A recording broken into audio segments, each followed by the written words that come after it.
దేశంలో 4 రాష్ట్రాలతో పాటు పుదుచ్చేరి అసెంబ్లీ ఎన్నికలు జరగబోతున్నాయి. అయితే ఇప్పుడు అందరి దృష్టి బెంగాల్ పైనే ఉంది. అందులోనూ నందిగ్రామ్ రిజల్ట్ ఎలా ఉండబోతోందన్న దానిపై రాజకీయ వర్గాల్లో hot topic. Bengal CM Trinamool అధినేత్రి మమతా బెనర్జీ, బీజేపీ అభ్యర్థి సువేందు అధికారి నందిగ్రామ్ నుంచే పోటీ చేస్తున్నారు. ఇక్కడ గెలుపొందిన అభ్యర్థి సీఎం కుర్చీలో కూర్చుంటారు.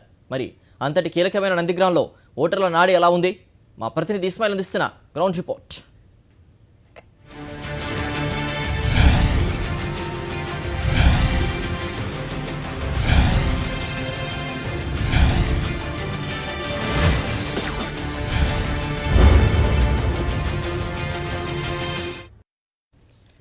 ప్రస్తుతం నందిగ్రామ్ నియోజకవర్గంలో జరుగుతున్న ఎన్నికలపై దేశవ్యాప్తంగా ఆసక్తి నెలకొంది. లోకల్గా గతంలో జరిగిన భూ ఉద్యమంతో పాటు సీఎం మమతా బెనర్జీ అక్కడ పోటీ చేయడం కూడా అందుకు కారణం. స్థానిక పరిస్థితులు, బీజేపీ అభ్యర్థి సువేందు, తృణమూల్ అధినేత్రి మమతా బెనర్జీల గెలుపు ఓటములపై అక్కడి సీనియర్ జర్నలిస్ట్ ఆరూప్ బోస్తో మా ప్రతినిధి ఇస్మాయిల్ అందిస్తున్న ఫేస్ టు ఫేస్. ప్రస్తుతం మనం నందిగ్రామ్లో ఉన్నాం. నందిగ్రామ్లో మమతా బెనర్జీ పోటీ చేస్తున్నారు. ఎందుకు ఈ ప్రాంతానికి ఇంత ప్రాముఖ్యత ఉంది, అదేవిధంగా ఇక్కడ ఉన్నటువంటి రాజకీయ సమీకరణాలు ఎలా ఉన్నాయో మనతో మాట్లాడడానికి అరూప్ బోసు, సీనియర్ జర్నలిస్ట్, దాదాపు 35-40 ఏళ్ళుగా ఇక్కడ జర్నలిజం చేస్తున్నారు. ఇంటర్నేషనల్ స్పోర్ట్స్ जर्नलिज्म చేసిన తర్వాత ఇప్పుడు బెంగాల్ రాజకీయాలను కవర్ చేస్తున్నారు. नमस्कार अरूप बोसू जी, आप यहाँ पे नंदीग्राम में कवर कर रहे हैं. आप बताइए क्यों इतना ज़्यादा इस सीट के ऊपर इतना डिस्कशन चल रहा है देश भर में? क्योंकि ये वही जगह है जहाँ से लैंड मूवमेंट के सक्सेस पर ममता बनर्जी अपना पहला दफ़े सरकार बनाया था और वही सरकार से यहाँ का लैंड मूवमेंट के ऊपर सारे देश में चालू हो गया कि अगर जो लैंड एक्विजिशन एक्ट है वो सही नहीं है, उसका बदल करना पड़ेगा. बाद में सेंट्रल गवर्नमेंट ये कानून भी बदल कर दिया था. यहाँ पे फायरिंग हुआ था, हम लोग वहाँ पे जा रहे हैं अभी. इतना सारा होने बाद जो 2011 का चुनाव लड़ा गया, उसके अंदर नंदीग्राम लड़ाई का कितना इम्पोर्टेंस रोल था 2011 का जो इलेक्शन में? बहुत, ये सबसे ज़्यादा इम्पोर्टेंस था. लेकिन मूवमेंट कोई आदमी करता है, कोई पार्टी करता है और जो सरकार होता वो मूवमेंट के रोक देने के लिए कोशिश करता है. लेकिन ये मूवमेंट के टाइम पे गोली चला पुलिस लोग, और गोली चलाने के बाद 14 आदमी मर गया था. फिर भी ये गोली चलाना हुआ था, अभी तक नहीं किसी को पता चला किसने गोली चलाने का फायरिंग ऑर्डर दिया. अभी तक कोई सबूत नहीं है.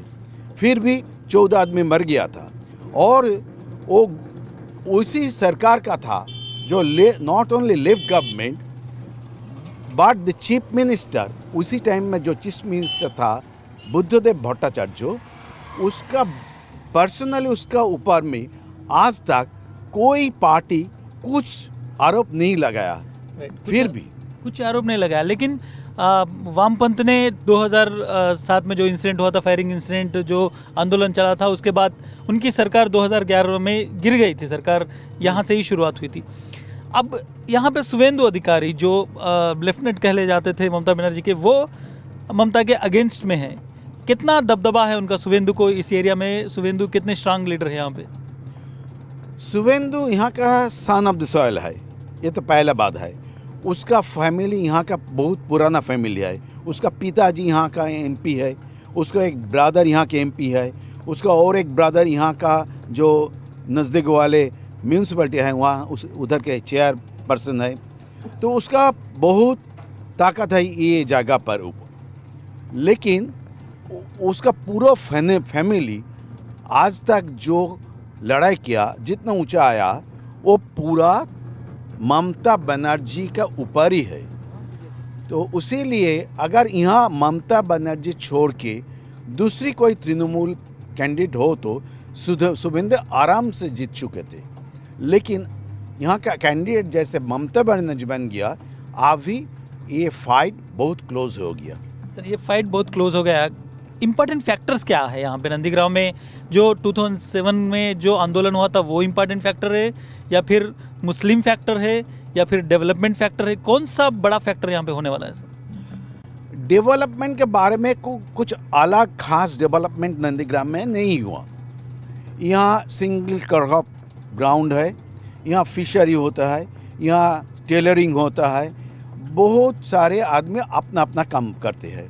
लेकिन जो कुछ प्रो पीपल प्रोजेक्ट है गवर्नमेंट का, वो सारी बंगाल में मिला, यहाँ पे भी मिला, लाइक कन्याश्री, राग रूपोश्री, ऐसा माफी जो वेलफेयर स्कीम्स है, वेलफेयर स्कीम, तो वो तो पूरा सरकार का है, उसका अलग फ़ायदा शुभेंदु को नहीं आएगा।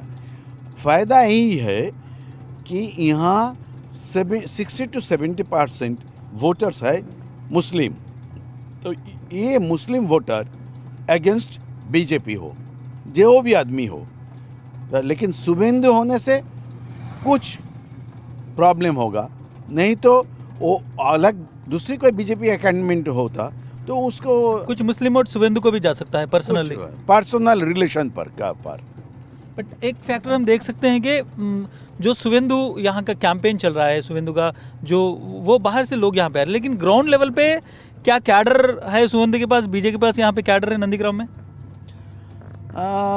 उतना ज़्यादा खास कैडर नहीं है शुभेंदु के पास। तृणमूल का पास कुछ कैडर है, तो वो भी फिर मुस्लिम कैडर है। तो जो है, तो ये ममता एक फीमेल कैंडिडेट है, तो इंडिया का only one female chief minister, वो इमेज इनको काम आएगी। यहीं पे हम एक बार उतरेंगे और देखेंगे। మనం ఇక్కడ చూడొచ్చు నందిగ్రామ్లో 2007లో జరిగినటువంటి ఫైరింగ్ ఇన్సిడెంట్ ఇక్కడే జరిగింది। ఆ తర్వాత ఇక్కడ అమరవీరులకు సంబంధించినటువంటి ఒక స్తూపం కూడా ఏర్పాటు చేశారు। భూమి కోసం పోరాడి ప్రాణాలు వదిలినటువంటి 14 మంది కోసం ఇక్కడ వాళ్ళకు ఒక స్తూపం ఏర్పాటు చేసినటువంటి విజువల్ చూడొచ్చు। అరుబ్ భోజ్ గారు మనతో ఉన్నారు। సార్, इतना बड़ा हुआ जो 2007 में जो इंसिडेंट हुआ था, उसका वो फैक्टर अभी भी काम करेगा कि यहाँ पे ममता दीदी आए थे, ममता दीदी आके यहाँ पे फाइट किया था, वो ग्रैटिट्यूड या फिर पब्लिक में वो ममता दीदी ने उनके लिए जो खड़ा होता वो ग्रैटिट्यूड अभी बाकी है? अभी भी बाकी है कि इन लोग सोचता जो वो जो फाइट है, अगर ममता दीदी हमारा पास नहीं थे तो हम लोग हार जाए थे। तो वो ग्रेजुएट अभी ममता बनर्जी को काम आएगा। 67% वोट लेके शुभेंदु 2016 में जीतते हैं। वो वोट बैंक में कितना पर्सनल वोट बैंक शुभेंदु का था, कितना पार्टी का था?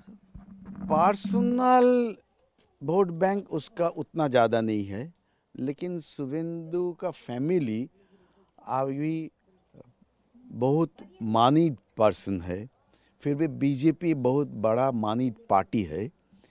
तो हिंदुस्तान के जहाँ पे जाओ, इलेक्शन का बारे में जो पार्टी और जो आदमी ज़्यादा पैसा डालेगा, सक्सेस रेट उसका ज़्यादा हो जाएगा।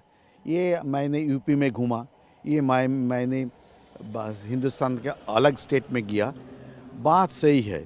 सिचुएशन अभी चेंज है, अलग है, राजनीति और पॉलिटिक्स अलग चल रहे हैं। एक फाइनल सवाल सर, ममता दीदी वर्सेस शुभेंदु अधिकारी, किधर देखते हैं, कितना परसेंटेज किसको विनिंग देखते हैं? आप यहाँ पे बहुत दिन से घूम रहे हैं ना नंदीग्राम में, कितना चांस लग रहा है? अगर यहाँ ममता छोड़ के कोई तृणमूल का अलग कैंडिडेट हो तो पूरे मुश्किल था, लेकिन ममता हर सेल्फ यहाँ कैंडिडेट हो गया तो उसका ज़्यादा एज है।